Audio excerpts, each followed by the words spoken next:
মনকে মানসিক শান্তি দেওয়ার জন্য একটু ঘোরাঘুরি করলে বেশ ভালোই লাগে, মনটা অনেক হালকা হয়। তো হ্যালো এভরিওয়ান, আসসালামু আলাইকুম। কেমন আছেন সবাই? আশা করছি সবাই খুব ভালো আছেন, আমিও খুব ভালো আছি। তো সবাই মিলে চলে গিয়েছিলাম পিৎজা বার্গে। এর আগে আমার সেখানে কখনো যাওয়া হয়নি, তাই ফার্স্ট টাইম গিয়েছিলাম এবং ওদের ইন্টেরিয়রটা অনেক বেশি ভালো লেগেছে আমার কাছে। পিকচার জোন অনেকগুলো ছিল, বেশ কয়েক জায়গায় পিকচার জোন ছিল এবং সেগুলো অনেক বেশি সুন্দর ছিল, পিকচার তোলার জন্য একেবারে পারফেক্ট ছিল।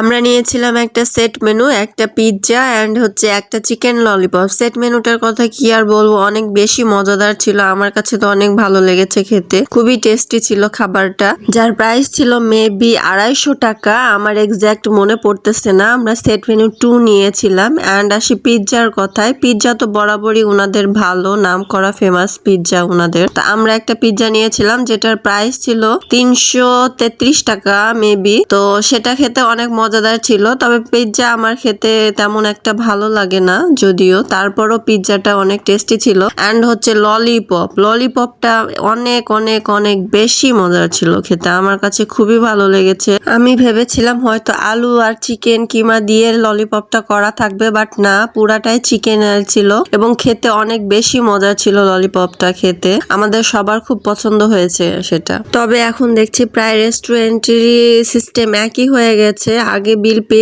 করতে হবে দেন হচ্ছে খাবার সার্ভ করবে। তবে বিল পে করতে হবে আপনাকে, রিসিপশনে যেয়ে বিলটা পে করতে হবে, দেন রেস্টুরেন্ট একটা আপনাকে টোকেন দিবে, সে অনুযায়ী আপনাকে খাবার সার্ভ করা হবে। তবে আমার কাছে ওই সিস্টেমটাই বেশি ভালো লাগে, যে ওয়েটাররা এসে বিল নিয়ে যায়, সেটাই আমার কাছে বেশি পারফেক্ট মনে হয়। তবে তাদের বিহেভিয়ারটা খুব বেশি ভালো ছিল, তারা বারবার এসে খোঁজ নিচ্ছিল খাবার কেমন, টেস্ট কেমন, সার্ভিস কেমন, সব বিষয়ে তারা খোঁজ নিচ্ছিল এবং তাদের সার্ভিসটা একদম পারফেক্ট ছিল, আমার ভালো লেগেছে। সবচেয়ে ভালো লেগেছে তাদের পিকচার জোনগুলো, জাস্ট অসাধারণ ছিল, প্রত্যেকটা পিকচারে অসাধারণ এসেছে এবং পিকচার তোলার জন্য পারফেক্ট জায়গা ছিল, কারণ এত সুন্দর করে সেজেগুজে যাব, পিকচার তুলবো না সেটা কি হয়, সেটা তো না হলে হয় না। মিথিলা আবার সস এন্ড মেয়োনিজ দিয়ে লাভ মানাচ্ছিল, আই লাভ ইউ লিখতেছিল, মনে বেশি প্রেম থাকলে যা হয় আর কি, আমার ভাই অত প্রেম নাই মনে, তাই সস দিয়ে এমনি পিৎজা খেয়ে নিয়েছি, বাট মিথিলা লাভ আঁকাচ্ছিল।